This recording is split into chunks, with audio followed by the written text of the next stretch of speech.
How you doing out there? Don't be confused by the new channel name. That's right, I went with a new channel name. Hopefully that doesn't, throw off the 30 subscribers I have. But somebody had made a comment to me about the channel name, and it's true. It was just kind of like a name that I came up with to just lurk on YouTube, and it really doesn't really have anything to do with anything. So I figured if I'm going to be doing these military surplus rifle videos in a garage, I guess I should just come up with a name like Milsurp Garage. There you go.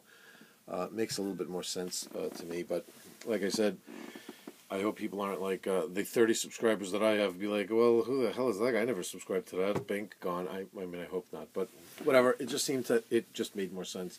Anyway, this is a follow-up video on my 303 stripper clip video where I showed how to modify these things to make them work better.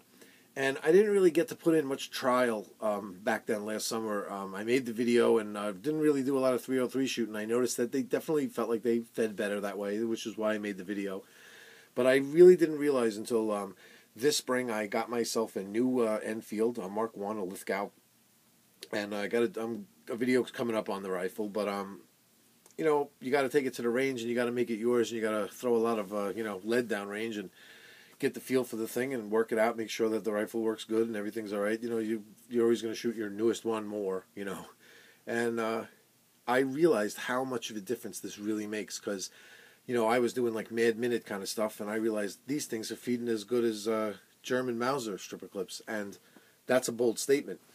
And you could see the modification that I did here.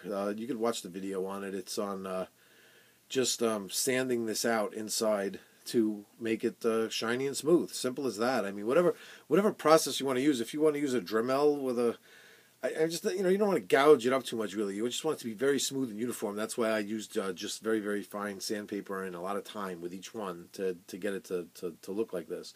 You just want it smooth. You don't necessarily just want it to take that parkerizing off, but have it all rough inside. The idea is to just sand it with something that's with a sandpaper that's just going to make it very smooth and shiny, and it works. I'll show you exactly how well it works. Since I really didn't do any trials or any testing with it when I put that other video up, I'll show you how well it works. And look, see, no rust. Someone made a comment that they're going to rust, but it's just like anything else with this hobby. Everything's metal, everything's steel, barely protected steel.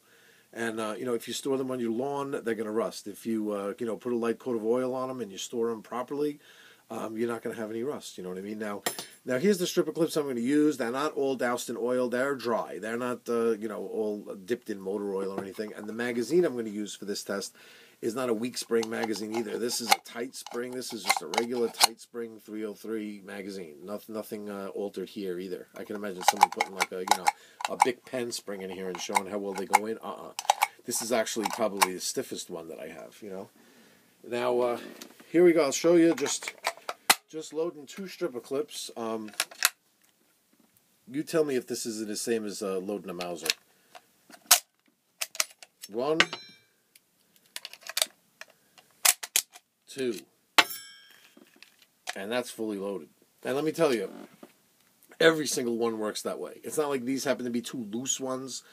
The tight ones that I had are smooth like this, and the ones that were not so bad are much better. But not a single one doesn't feed this way. So I suggest give it a try. Leave me a comment. Let me know if it works for you. Later.